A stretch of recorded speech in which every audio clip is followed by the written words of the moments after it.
Francine unleashes flooding rainfall and knocks out power as it drives deeper into the south.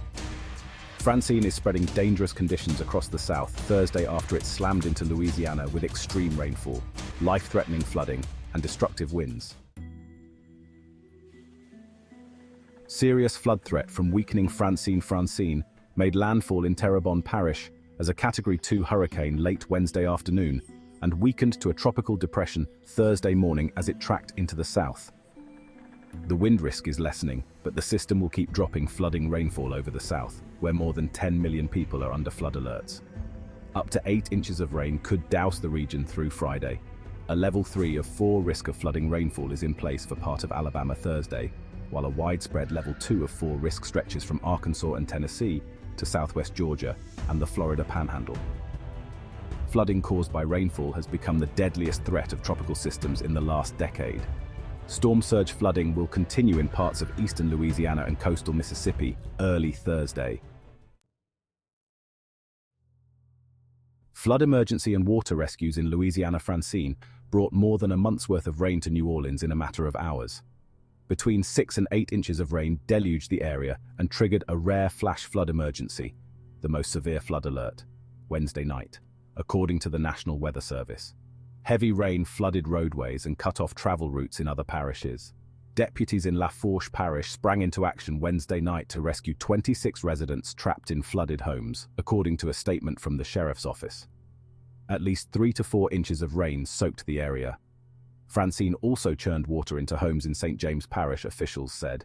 And in Jefferson Parish, officials urged households to limit their water usage as the parish's large and aging sewer system became overwhelmed by storm runoff.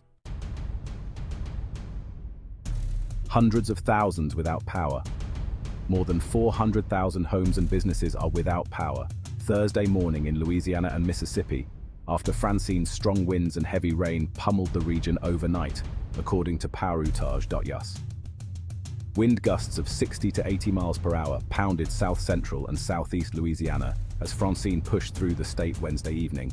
These winds downed trees and power lines in multiple parishes, including Terrebonne, Lafourche, and St. James, and injured a state trooper who was struck by a tree while cleaning up downed trees near Gonzales, Louisiana.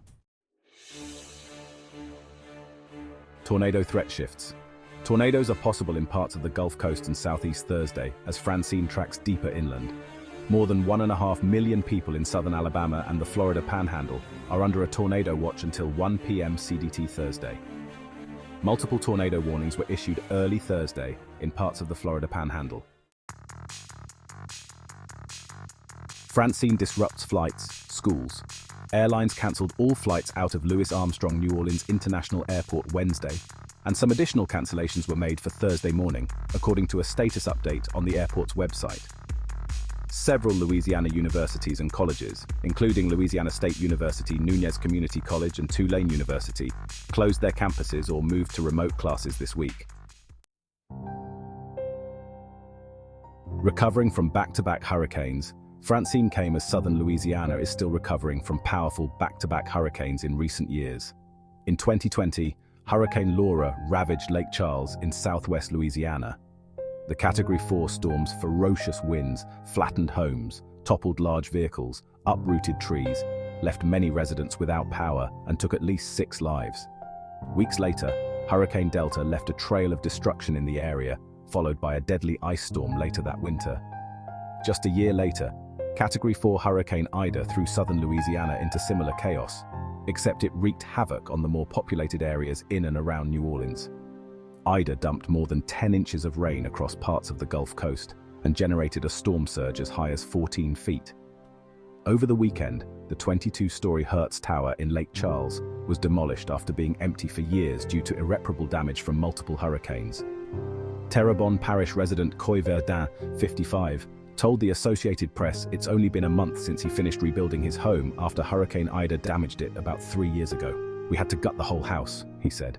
While he once considered moving farther inland, Verdun said he's now there to stay, as long as I can. "It's getting rough though," he said. He was going to ride out Francine with his daughter in Thibodaux, a city about 50 minutes away. But he said, "I don't want to go too far so I can come back to check on my house." Hurricanes. Laura and Ida were tragic examples of how human-caused climate change is making hurricanes more dangerous, and they made lasting impressions on the state and left its residents and infrastructure vulnerable to repeat damage and farther away from recovery. Years later, some residents are still waiting on financial relief, while others are in legal battles with insurance companies.